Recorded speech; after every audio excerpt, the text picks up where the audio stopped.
नमस्कार. ओम शांती. मी वंदना पुगळे आपल्या deep soul talk या यूट्यूब चॅनलवर आपलं स्वागत करते. मागच्या व्हिडिओमध्ये आपण गणपतीबद्दल बोललो, गणपतीचे वर्णन केले. आपण अध्यात्माबद्दल बोलूया.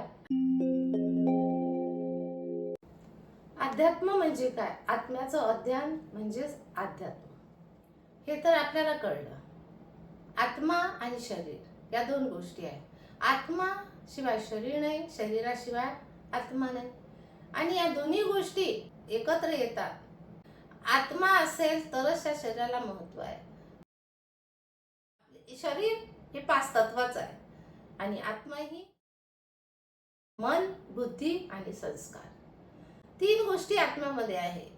आपण केलेल्या कर्माची पुंजीच ते सोबत घेऊन जाते.